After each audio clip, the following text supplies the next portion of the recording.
All right, hello. This is the first episode of the Comic and the Counsel.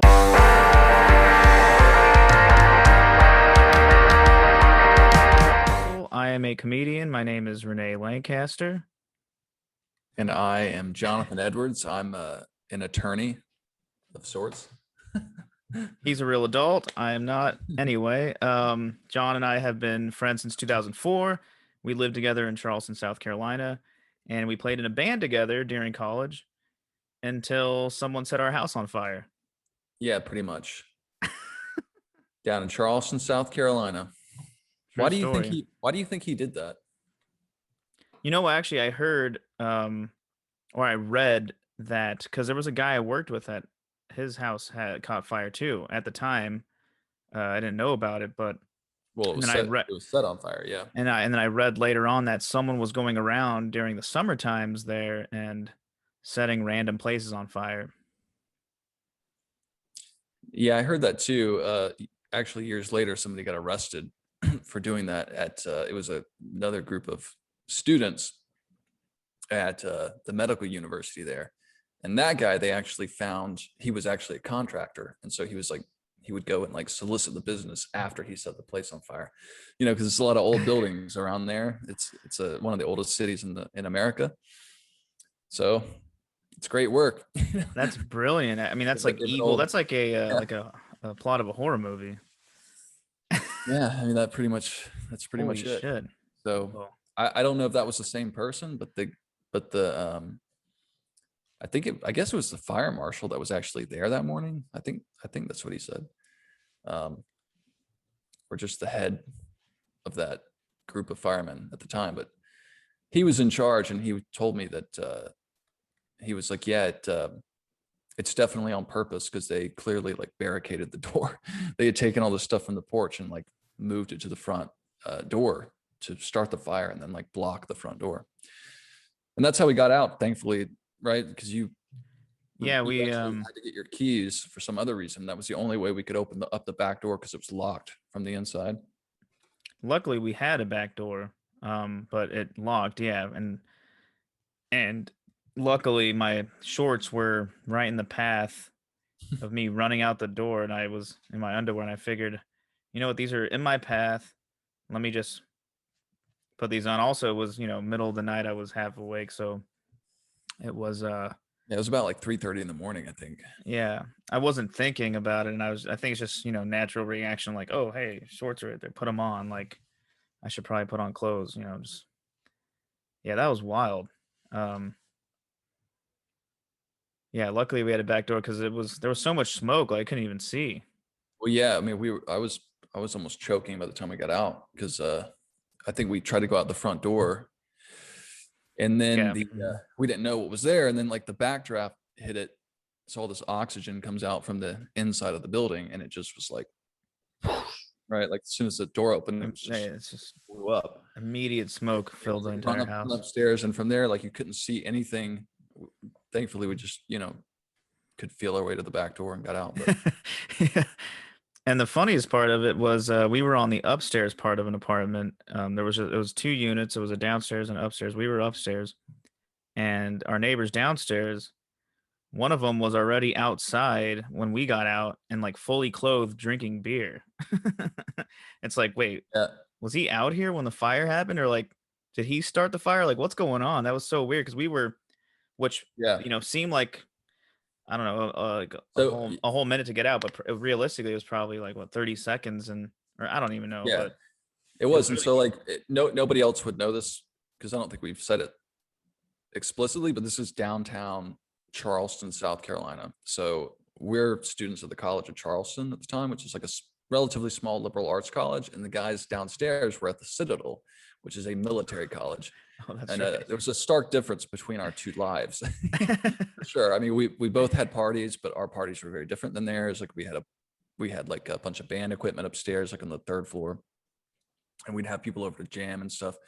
And they'd have all these like kind of, it was more like frat parties. They weren't frat parties per se, but Right. it's kind of more the culture there. But yeah, this guy was he was he not too worried about it. I got outside. I was in my underwear, and I had my dog now, who's 14 years old. She was about maybe 4 months at the time. And yeah, so like the first thing he said, he was like, "Y'all want beer?" And he was smoking a cigarette too. Like there's a fire. There's a fire.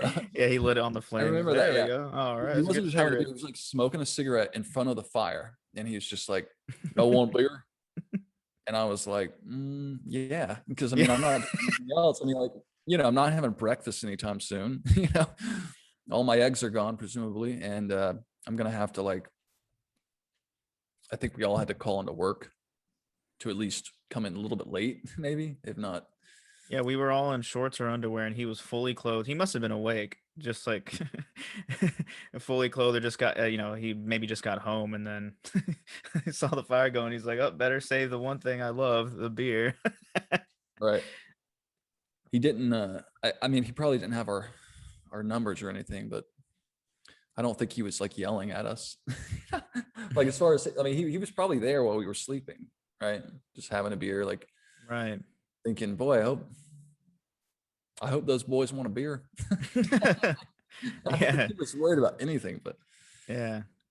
I don't even know. It was such all this crazy stuff happening at once. He was probably hammered. We didn't even realize it. yeah. So then that happened, and then we kind of Sorry, I'm like reminiscing. I'm like, whoa, kind wild. of split up because we were all sort of living there. It was like, except for one of us. I think Hmm. Brand wasn't living there, Our but it was. our band at the time, yeah. And then we kind of And split up and got new spaces. mhm. Uh, and you and I had an interesting place Yeah, downtown for a while. yeah. Uh, I finished college at Charleston, and we lived in that apartment for a little bit, and then you moved to go to law school, right? yeah, pretty much. Not too long after that, after I finished college, and then you moved back to San Diego, I guess. I moved to San Diego. I started comedy, and my life went downhill from there. So did you do that as soon as you moved to San Diego, or did you wait until you moved to LA? Because, like, when No, I did you go from started. San Diego to LA? I moved from San Diego to LA, which, yeah, I'm in LA right now, by the way, and Jonathan is in Portland, Oregon.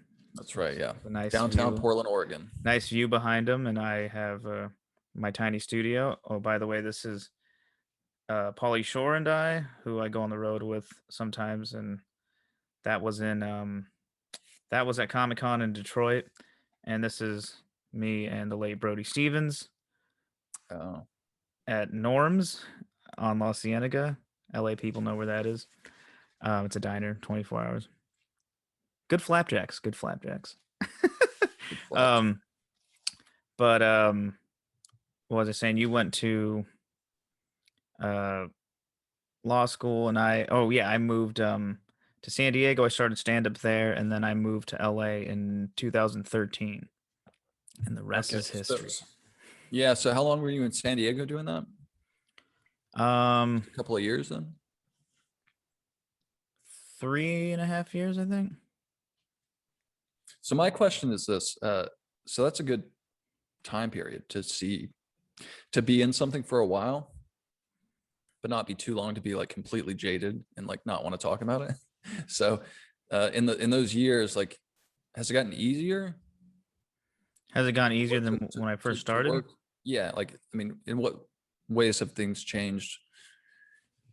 I mean, just kind of generally, like, is it like stand up, I guess, is what I'm really asking about. Yeah, Not yeah. comedy in general, but just like that whole stand up scene, because, before the days of the internet and everything, like, Hmm. stand up was more where you had to go to be heard. And now there's so much more competition for the floor show where people actually come and make some effort to get out. Yeah, I mean, it's stand up as itself definitely has gotten easier over the years because of just from doing it. Like anything really, you keep doing it, you get better at it.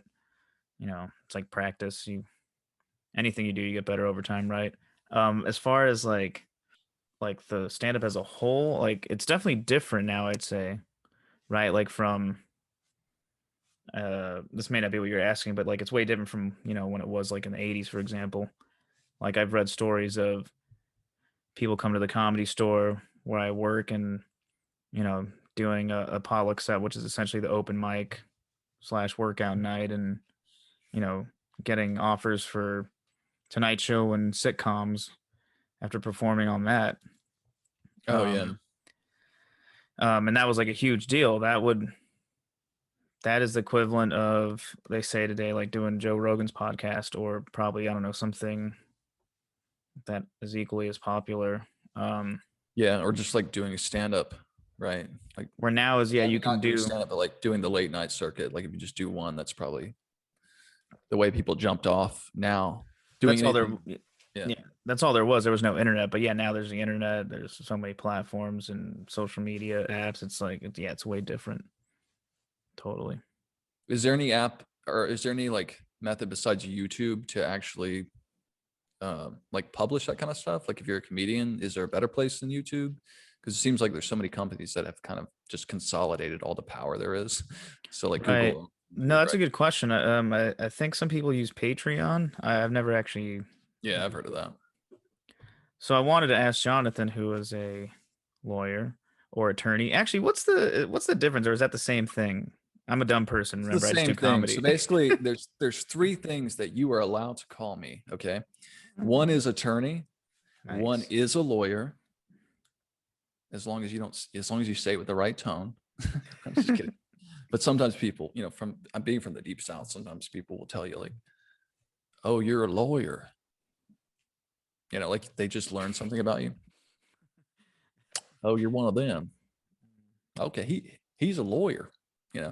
But so attorney, lawyer, it's the same thing. And then people will call you counselor. You've heard that, right? Like Hmm.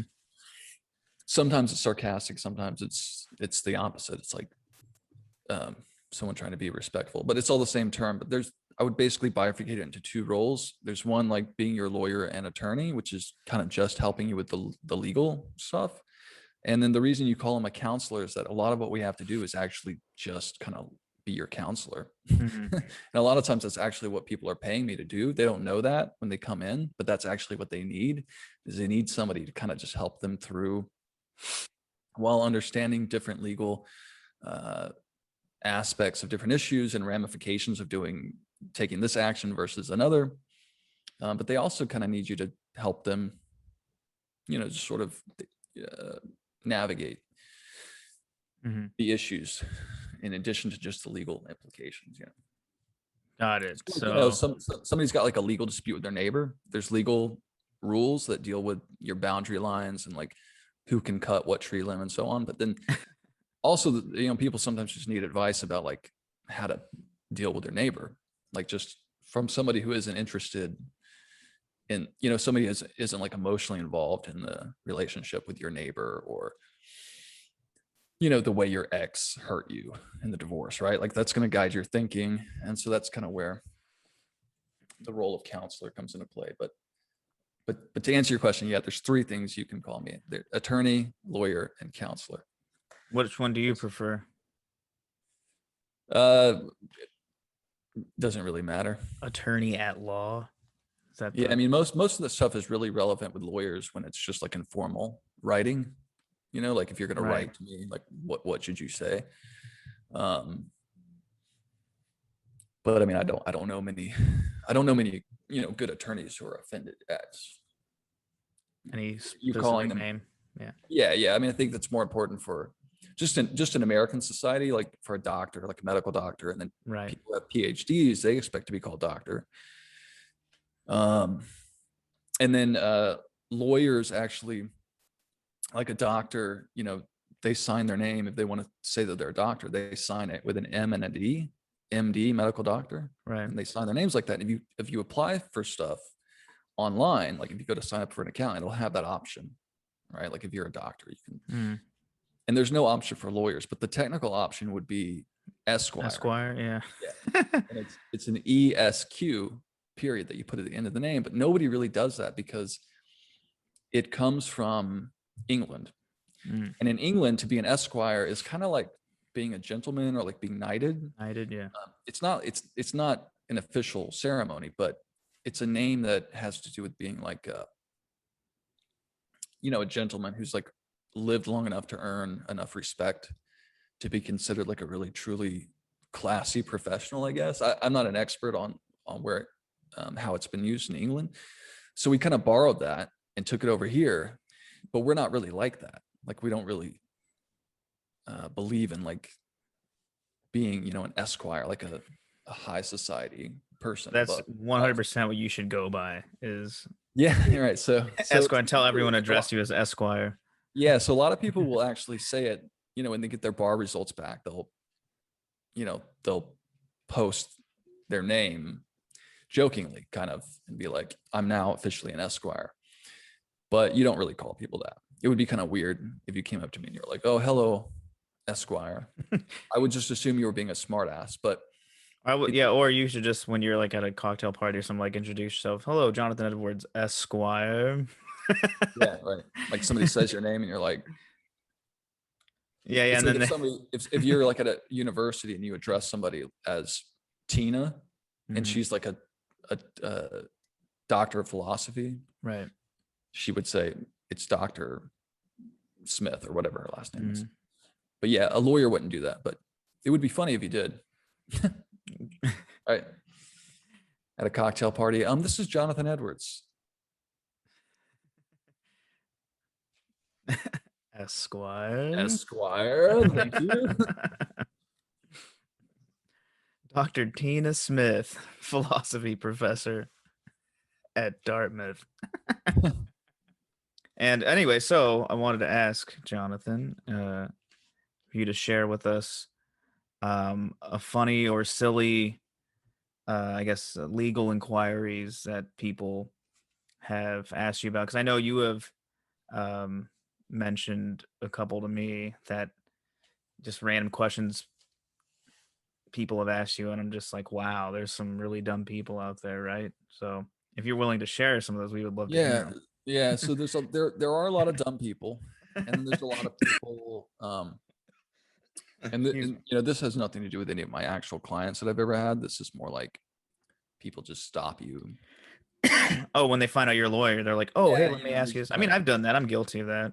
right. So these aren't any actual cases that anyone retained me to handle, but there are there are dumb people, but then there's also just a lot of confusion. There's a lot to know, and people just oftentimes are asking questions at a time when they're just kind of like facing a lot of difficulties, so they're not always thinking very clearly. That's kind of my point.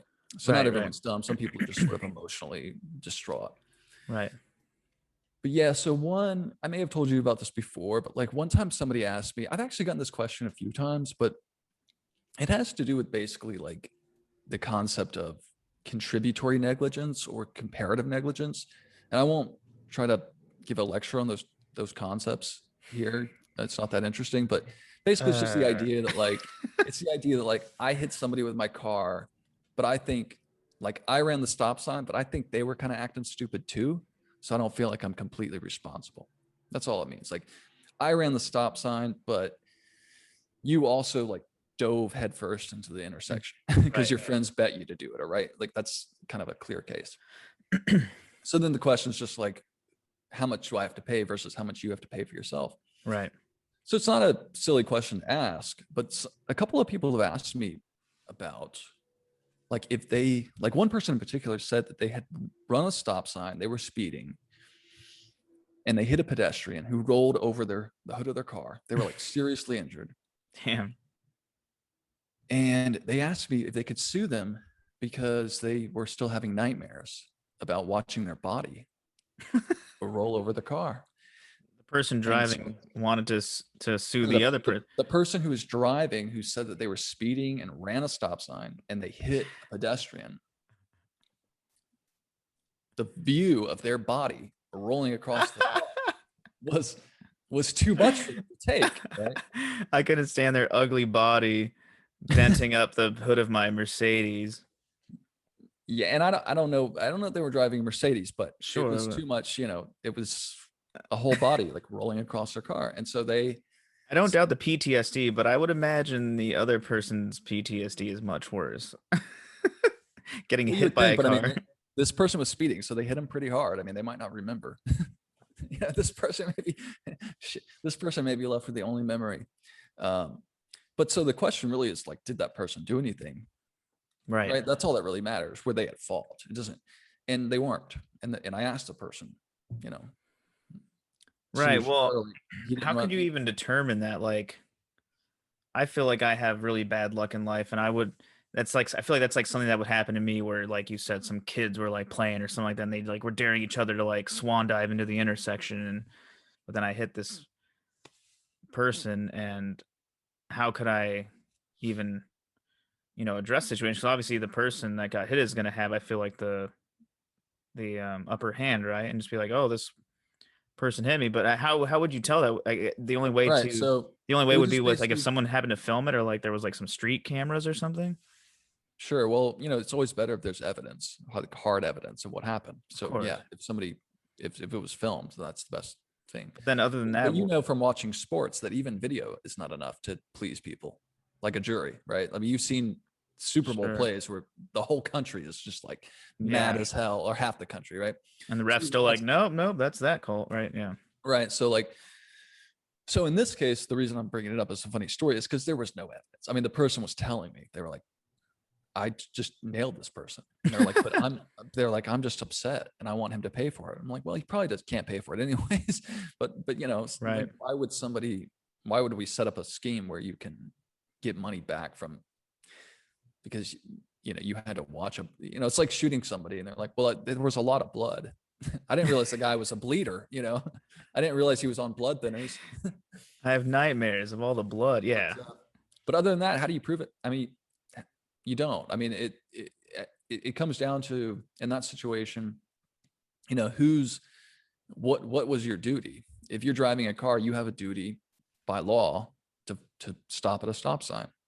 There's a Oh yeah, well he statute. did run a stop sign. Yeah, I guess my whole thing was like it would just be like somewhere in the street. I guess that Well, I changes was just things, going but to say that I feel if like you're it's all I was getting to is like there's a statute that says that, but generally everyone has a duty to behave reasonably. So even if there's not a statute, if there's a big bright red sign that says stop, you should stop. And if you're a pedestrian, uh, should you cross an intersection when the light says you can? I mean, the light says you can, but I mean, if you live there at the same time, I mean, if you're the person who got hit, who was driving a car, you're going to want to question, like, what did they know when they were crossing the intersection? Do they live there? Is this a really busy intersection where everybody exits off the freeway? Um, you know, should they have known to look, even though the light said go? Should they have known still to look? So if the person didn't look at all, that's the kind of point you're going to be making, is that everyone's told that from the time they're a kid. So he contributed at least a little bit because he didn't right. do that. And I told you, I got hit by a car not too long ago. It wasn't my fault. I was a pedestrian, but at the same time, I learned some lessons from it that I've employed since then in my own life, which is I was at an intersection that I knew you can't be walking around downtown Portland and not watch. Doesn't matter what the light says, because you never know what's going to happen. Right. And that's true of any downtown area. But that's basically the analysis. It's not always just like cut and dry. It's two people arguing in an adversarial system about who was, who Right. behaved unreasonably in which way, and then how do we kind of bifurcate and allocate the cost of the economic risk, which if Mhm. you're in a car is mostly on you because you're in the car. Right. Right. Yeah, I know. I just think with my luck, I would be like some dumb kid or something playing daring his friend to jump out in front of a car, and then jumping on my car, and then me getting in trouble when I literally was doing nothing wrong. But hopefully that doesn't happen. Well, if you're a kid, it's going to be your parents who have to pay for it. Right. So this is a whole another thing. Just advice. Just like with your doctor, the same is true with a lawyer. We can help you the best if you'll just tell us what's going on. Like, it's not helping us for you to give me some half-ass story. And Yeah, people do. why would anyone lie to a doctor? It's like Oh, they do all the time. I mean, they I, do. it's like, well, it's like, yeah, why would you, you're trying to get better, aren't you? That's why you're there. It's like your health, but you're like not going to Yeah. tell me, like, I don't know, did drugs or something, like, Right, like your liver just fell out of your butt, and your Yeah. doctor's like, "Do you drink?" And you're like, "Every once in a while." No, I know. It's like, why would you lie to him? It's like, what is he gonna be like? Do you drink? And you say yes. He's gonna be like, you're not supposed to drink. Now I'm not gonna be your doctor. Like, Right, what? right. So the only point I was gonna add to that for lawyers is that there's a ton of funny stories where people are just like telling you they're not telling you what they don't want you to know. Um, there's a lot of examples of that, but just generally it's frustrating. It's not smart. So like one time a woman, I didn't end up taking the case. I don't do much stuff like this, but there's a lot of family law in the United States, like divorce, child custody. I mean, it just never ends. And frankly, I just wish people would stop just having kids immediately. Like as soon as they grow up, they're like, let's have some kids, and then we have to try to sort out what to do with them later. But yeah, one woman came to me and she was like, I want to know, can a grandparent ever have any visitation with a, I mean, can they ever like petition for visitation, like force it upon the parent? And it's probably not something most people have thought about too much, but if you think about it, you can understand like the parent shouldn't have to give up their child to see their grandparent if they don't get along with their parents. Right. But if grandparents have a relationship established, there's in most states, there's a way that you can go about doing this. So I kind of explained that. And then she says, I give her the whole thing about how it's going to happen if it's possible. And she says, okay, well, what if I have like a violent criminal history for 15 years? And she was like, would that change the judge's mind? And Only that's a good 15? example of just tell me, like, what, just tell me that from the beginning and we can deal with that. Right, But right. you just kind of exhausted me in this whole thing. And then you're like, and by the way, I Murdered murdered 7 a people. child. Does that matter? It's like, yeah, it matters. I need to know if you have murdered a child. I need to know before I try to get you a child. I Like, guess they think they're gonna like be able to get away with something, or it's gonna be less oh yeah. So like then, detrimental if they address it later, right? Like you did all this positive stuff and then this one little bad thing of 15 years of criminal history. That's okay, right? Like, right. So that's always the thing, is that some people just they hide the bad fact or right. bad facts until To try to until soften it, right? Yeah. until they feel like you like them, I think is what it is. Like they just Right. trying to see that you'll help them. And then there's people who just flat out won't tell you anything. And it's so obvious that they're doing something that they shouldn't be. And so one guy who, again, I didn't retain me, didn't want him to, just introductory kind of intake. And the guy's just kind of asking all these questions about how to get blood, like how to eliminate any trace of blood. And at some point you got to Who tell did me, you just murder? right? He's acting like there's no. I'm not going to go too much into it, but basically he's got this whole pretext for like why he's interested in chemical cleaning products. And I'm kind of like, look, I'm not a scientist. He FaceTimes you and he's like, "Hey, how do I get this fresh blood out of my shirt?" Yeah. And then eventually he's kind of like, how can you make sure blood can never, ever be detected in history, like for the rest of time? And at some point you're just kind of like, you know And you're what? like, you've come to the right place. I'm a lawyer and also a scientist. Yeah. And a psychopath, Yeah, right? Who wants to help you get away with this. Like, right. and so, yeah, Wow. I've And been then so asked, I've been asked about like child adoption and had people just be like, you don't understand. Okay. How do you get rid of a child? Like they'll wow. just straight up like lay it on the table. And like, Poor kids. okay, I You're don't like, know I how gotta go. to do this. Yeah. I mean, I'm helping some guy get blood out of his shirt. Good luck with that kid. yeah, I got a lot of delusional people behind you. So, or ahead of you. All right, I think that's good for our first run, our first episode of the Comic and the Council. We will be back with a lot of other stuff. I'm sure we'll be sharing band stories and other legal stuff. Basically, a ton of wisdom. Right. A ton of sage advice. Absolutely. Thank you for listening and or watching. I'm Renee. It's Jonathan. We love you. so much. Peace.